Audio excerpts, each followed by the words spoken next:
I want to bring color and hope to the world's most desolate places.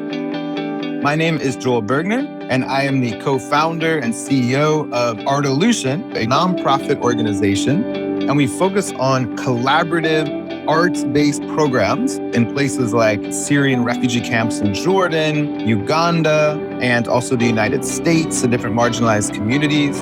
These are places where there's not a lot of opportunities, color, and there's not a lot of creative activities for children to do.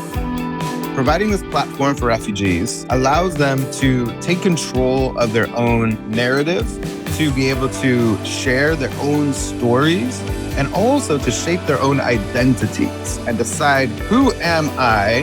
What is my future? I want to envision my own future. I don't want other people to determine that for me. It's actually changed their entire lives.